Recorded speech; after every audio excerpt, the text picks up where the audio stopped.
நாட்டிற்காக உழைப்பதற்கே அண்ணா பிறந்தார், பொது நலத்தில் தானே நாள் முழுக்க கண்ணாயிருந்தார், ஏற்றுக்கொண்ட பதவிக்கெல்லாம் பெருமையை தந்தார், தன் சொந்த குடும்பம் ஒன்றுக்கே வறுமையை தந்தார். ஏனென்றால் இது வந்து இந்த பாட்டு பாடி கிட்டத்தட்ட 50 வருஷத்துக்கு மேல ஆகுது. எல்லாருக்கும் நல்லது பண்ணி ஒரு முதலமைச்சராக இருந்து தன் குடும்பத்துக்கு ஒன்றுமே செய்யாமல் சுயநலம் இல்லாமல் பொதுநலமாவே இருந்து வாழ்ந்துட்டு போனவர் தான் பேரறிஞர் அண்ணா.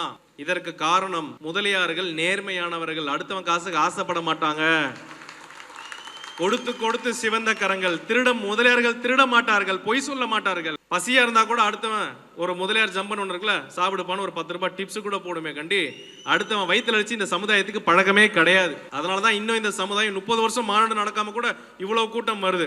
இது வெறும் மாநில மாநாடு, முதல் மாநில மாநாடு தான். அடுத்த மாநில மாநாடு எல்லாம் எப்படி இருக்குன்னு யோசிச்சு பாருங்க. பொருளாதாரம் இல்ல, அதுக்கே 2000 பேர் வந்திருக்கோம். 9 மாவட்டத்துல இருந்து தான் நம்ம பயணம் பண்ணிருக்கிறோம். இன்னும் 32 மாவட்டம் போனோம்னா தமிழ்நாடே 10 எரியும். எந்த கட்சியில் முதலியார்கள் என்னாலும் ஓட்டு போட வேண்டும். இன்று ஒரு எக்ஸ் மினிஸ்டர், எக்ஸ் எம்எல்ஏ வந்திருக்கிறார். அவர் கட்சி சார்பா வரவில்லை, சோமசுந்தரம் முதலியார் அவர்களாக வந்திருக்கிறார். அதனால் தான் நாங்கள் அவருக்கு முக்கியத்துவம் கொடுத்தோம். நம் ஆட்கள் டிஎம்கேல இருந்தாலும் ஓட்டு போடணும். திமுக முதலியார் இருந்தா ஓட்டு போடுங்கப்பா. அண்ணா திமுக முதலியார் இருந்தா ஓட்டு போடுங்க. பிஜேபியில முதலியார் இருந்தா ஓட்டு போடுங்க. விஜய் ஃபேன்ஸ், விஜய் கட்சி இருந்தா முதலியார்கள் சீட்டு கொடுத்தாலும் ஓட்டு போடுங்க. ஆக மொத்தம் முதலியார்கள் எங்க நின்னாலும் நம்ம ஓட்டு போடணும். நம்ம முதலியார்கள் பண்ற தப்பு என்ன தெரியுமா?